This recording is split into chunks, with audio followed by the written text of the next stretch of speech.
Xitoy Huawei texnika şirketi piyodalar orasida Uyg'urlarni bayqaydigan sistemaning patentga erishishni iltimos qilgan. Amerikadagi bir tadqiqot shirkati o'rtoqlashgan hujjat Huawei'ning iltimos sunganligini isbotlagan bo'lib, Xitoydagi bir qism texnika shirkatlarimi mushuningga o'xshash iltimos sungan. BBC'ning xabar qilishicha, bu shirkat Xitoydagi patent bilan ta'minlaydigan organ davlatlik bilim mulk huquq boshqarish idorasiga hujjatdagi Uyg'urlarga oid tasvirlarni o'chirish uchun ijozat berishni talab qilgan. Xitoy texnika shirkatlarining Xitoy hukumatining Sharqi Turkistondagi Uyg'urlarni bostirishiga yordamlashganligi tanqidga uchrab kelgan edi. Yaqinda Amerikadagi bir tadqiqot shirkati Huawei'ning hukumatga yordamlashib, kishilar to'pi orasidan Uyg'urlarni farqlantiradigan bir yuz tonish sistemasi yasab berganligini oshkorlagan edi. Huawei'ning o'xshamagan millatni farqlantirish uchun sistema tuzish tunji qatim ish emas bo'lib, Huawei 2018-yili Xitoy Fanlar akademiyasi bilan patent iltimos qilgan.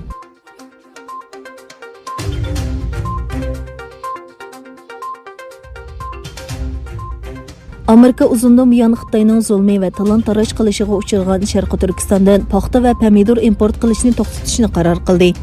Amerika Tamojna va chegara qo'g'dash idorasi e'lon qilgan bayonotida bu qarorning Kompartiyasining rayonda yashaydigan oz sonli millatlarga qarshi elib berilgan harakatini oxirlashtirish uchun chiqarilganligi bayon qilindi.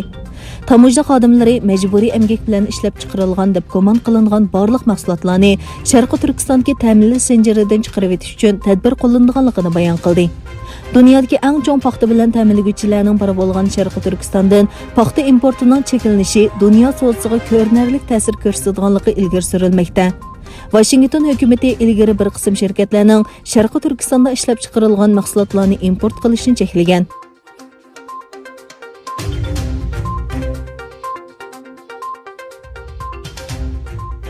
Kishilik huquqni kuzatish tashkiloti Xitoyni 1989-yildagi Tiananmen voqeasidan buyongi kishilik huquqdagi eng qorong'u davrda deb tanqid qildi.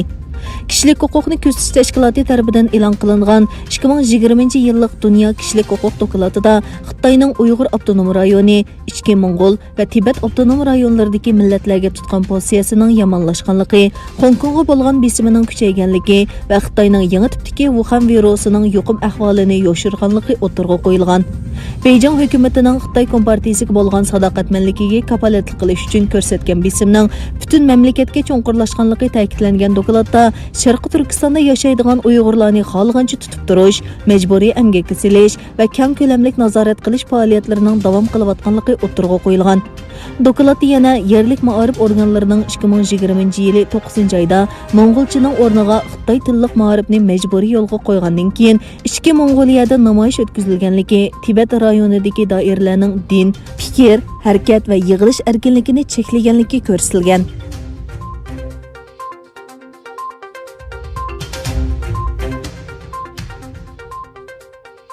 Vengriya Xitoyning Yevropa ittifoqi tavalludidagi tunji universitetini kutib olishga tayyorlik qilmoqda. Xabar qilinishicha, Xitoyning Shanxaydagi Fudan universitetining Yevropa sho'basini tashkil qiladigan maktab rayoni 2024-yildan boshlab xizmatga tushishni planlagan bo'lib, taxminan 6000 o'quvchi qabul qiladigan va iqtisod, xalqaro munosabat, tibobat va texnika fanlari qatorliq sohalarni ta'sis qiladigan. Budapesht hukumati maktab rayoni qurishga taxminan 2 million yevro yordam berishga tayyor ekanligini e'lon qildi.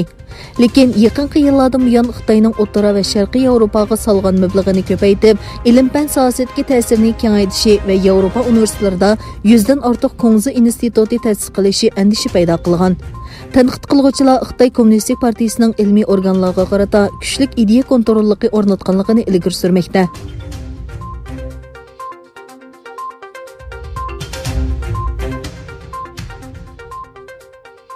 Amerika ئاۋام پالاتاسىدا o'tkazilgan bilet tashlashda Prezident Donald Trampni ۋەزىپىسىدىن ئېلىپ tashlash qonun loyihasi qabul qilindi va Trump 2 qatim ۋەزىپىسىدىن ئېلىپ tashlash harakatiga uchragan tunji Amerika prezidenti bo'ldi. Bu qonun loyihasi 197 ga qarshi 332 bilet bilan ma'qullangan bo'lib, qo'llovchilar bilan qarshi turuvchilar partiya tavalligi asosida ayrilgan.